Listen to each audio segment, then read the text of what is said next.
The movie opens with Sonny Hayes waking up in his van after a nightmare about a car crash.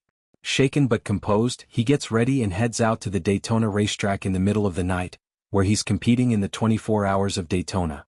Checking the scoreboard, Sonny sees his team sitting in 7th place. Soon, the other driver from his team pulls into the pits, and Sonny jumps behind the wheel. Once on the track, he starts racing aggressively, weaving past several cars. Before long, he's right on the tail of the leader, a BMW. Sonny pushes hard, forcing the BMW driver to make a mistake and slide off track. That opens the door for Sonny to take first place. He keeps driving through the night, pushing the limits, and ultimately helps his team win the race. Everyone celebrates the victory, but Sonny quietly packs his things. When his team boss comes by to talk about the trophy, Sonny waves it off and just takes his prize money. As he's leaving, the boss tries to convince him to stay on and race again, but Sonny flatly refuses. Moments later, Sonny runs into his old friend Ruben, a former Formula One driver he used to race with. Ruben explains that he lost $350 million after starting his own Formula One team, Apex GP. The team hasn't scored a single point in 2 years, and one of the drivers just quit. He tells Sonny he wants him to come race for Apex. Ruben admits Sonny isn't young anymore, but insists his experience could make the difference. A big upgrade is coming for the car, and if they can just win one race, it'll save everything. Before leaving, Ruben hands Sonny a first-class ticket to London, calling it his shot to return to Formula One. Winning again could prove he's still the best. Later, Sonny talks over the offer with a waitress, telling her about Ruben's pitch. She tells him that life isn't just about the money, it's about doing what feels right. After thinking it over, Sonny decides to take the chance. Meanwhile, during a test day at the British Grand Prix, a young driver named Joshua is putting the car through its paces. He's fast in the first 2 sectors of the track, but overall his time is disappointing. Back in the garage, he complains about the car's handling to the team's technical director, Kate, demanding she fix it. Kate explains it's not that simple and tries to calm him down. Joshua's manager then arrives, warning him that the team's ownership and management are about to change, and he needs to prove himself before that happens. Just then, Ruben arrives at the garage and the team principal, Casper, is stunned to see Sonny walk in behind him. Ruben introduces Sonny as Apex GP's new driver. Some team members grumble about the decision, and Sonny quickly realizes he wasn't Ruben's first choice, he was the 9th. Looking at the car, Sonny tells them to give him the same setup Joshua is using. He promises that if he can't get within 1 second of Joshua's lap time, he'll quit immediately. After learning a few things about the car, Sonny takes it out on track. He manages to come within half a second of Joshua's time, but then loses control and crashes. Back in the garage, he gives some feedback about what's wrong with the car before walking away. The next day, Joshua is on his way to his mother's house. His manager urges him to take on more public relations work, but Joshua brushes it off. At home, his mother encourages him to keep pushing forward. Elsewhere, Sonny sees Kate riding her bike to work and later asks her about it. She explains that cycling helps her feel air and wind movement, things that matter in her work designing race cars. Ruben then gives Sonny a tour of the factory and introduces him to the crew, though not everyone is thrilled to have him on board. At a press conference, a journalist tries to provoke Sonny with harsh questions, but Sonny keeps his cool, answers politely, and walks away. That night, he studies the racetrack in detail and shows up early at the circuit the next morning, surprising Joshua, who arrives later. Ruben introduces Sonny to Peter Banning, one of the team's major investors, before Sonny gets ready for qualifying. When the formation lap begins, Sonny struggles for a few seconds to find a gear but eventually gets moving. At the start of the race, he chooses soft tires while most of the field is on mediums. This gives him an early advantage and he slices through several cars. But after only a few laps, the softs wear out and he loses grip. He calls into pit, but when both Apex cars come in at once, the pit stops are painfully slow.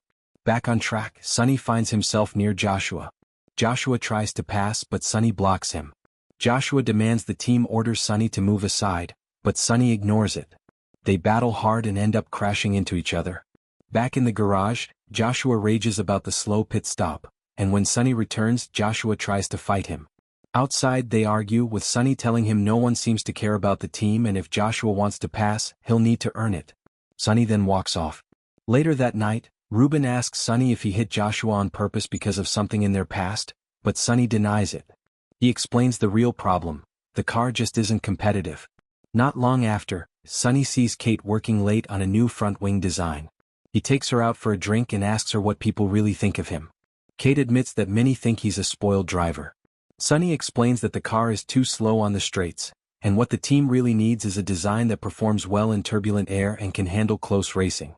Kate brushes him off, saying she'll worry about that only after he finishes a race. Over the next few days, Sonny and Joshua both train hard for the next race. At one point, Joshua watches a documentary about Sonny and learns the truth about what ended his career.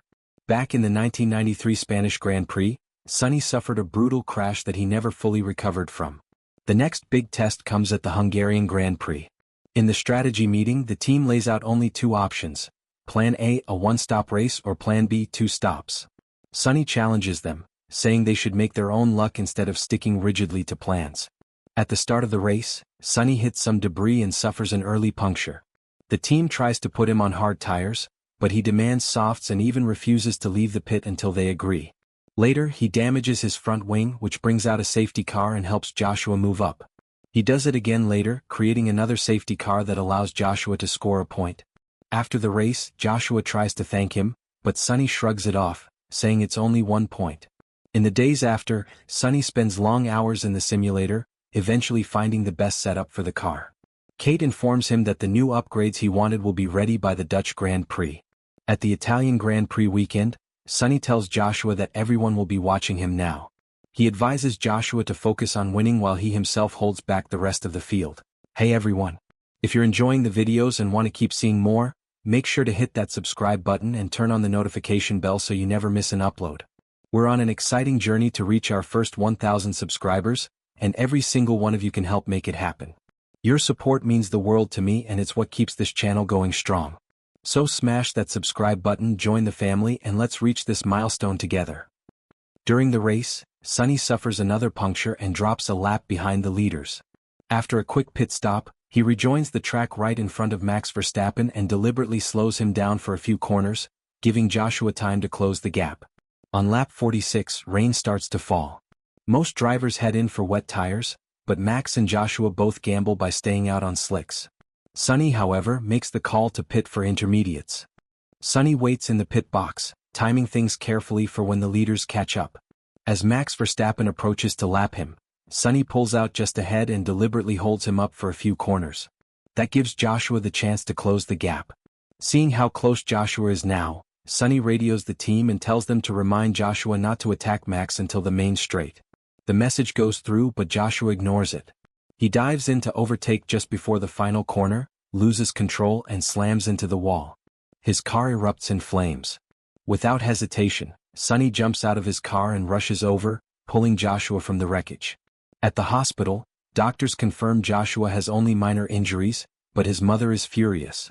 She calls Sonny over, blames him for the crash, and storms off. At the next press conference, Ruben updates the media, saying Joshua is recovering well. A reserve driver will take his seat until he returns at the Dutch Grand Prix. Around the same time, the team fits the car with the upgrades Sonny had been pushing for. With the improved parts, Sonny begins scoring points in several races. Watching from the sidelines, Joshua feels sidelined and bitter.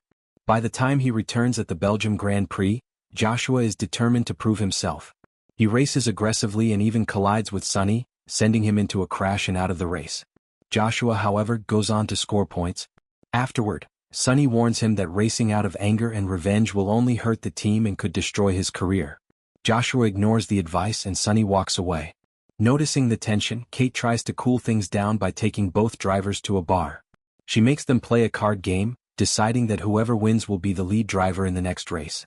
Joshua goes all in, believing he's won, and leaves satisfied. But once Joshua is gone, Kate realizes from Sonny's cards that he deliberately let Joshua win. Later, Sonny and Kate share a quiet moment together that leads to a kiss. Their connection is interrupted when Ruben walks in with bad news. The FIA has launched an investigation into the new car parts.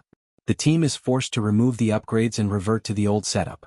At the following Grand Prix, Sonny can't find his lucky card, the one he always carries to stay calm. Shaken, he races angry, pushes too hard, and crashes badly. He's rushed to the hospital, where Ruben learns the full truth. Sonny has severe spinal damage, broken bones, and lingering trauma from his horrific crash in 1993. Devastated, Ruben tells Sonny he won't let him race again. A few days later, Peter meets privately with Sonny. He explains that he's about to take over Apex GP with new investors impressed by the team's recent performances. Peter offers Sonny a leadership position as head of strategy, but when Sonny asks about Ruben, Peter coldly admits Ruben will be pushed out. He hands Sonny his business card before leaving. On the day of the season's final race, Sonny arrives with legal paperwork to safeguard the team. He asks Kate about the FIA case, and she tells him the charges against their upgrades have been dropped. With the green light, the team reinstalls the advanced parts. Sonny then convinces Ruben to return to the driver's seat one last time, and Ruben agrees. As the race begins, Joshua runs in first place while Sonny sits in fourth. Then Sonny spins his car, which triggers a red flag. This pause gives Apex GP the chance to repair his car and change tires. Since they had qualified near the back, this twist puts them at a strategic tire advantage. When the race restarts, Sonny plays a supporting role, helping Joshua chase down Lewis Hamilton in the lead. Joshua battles Hamilton fiercely, but both end up crashing out in the fight. That leaves Sonny in the front. Keeping calm under pressure, he drives flawlessly and takes the checkered flag. Apex GP secures an incredible victory. The entire team erupts in celebration. Sonny, finally fulfilled, leaves the circuit with a broad smile. The story closes with him moving on toward his next adventure. Thanks for watching. Make sure to watch the full movie. Don't forget to hit that subscribe button and turn on the notification bell so you never miss any of the exciting content coming your way. Every new video is made with you in mind, and I'd love to have you here for the journey. See you in the next one.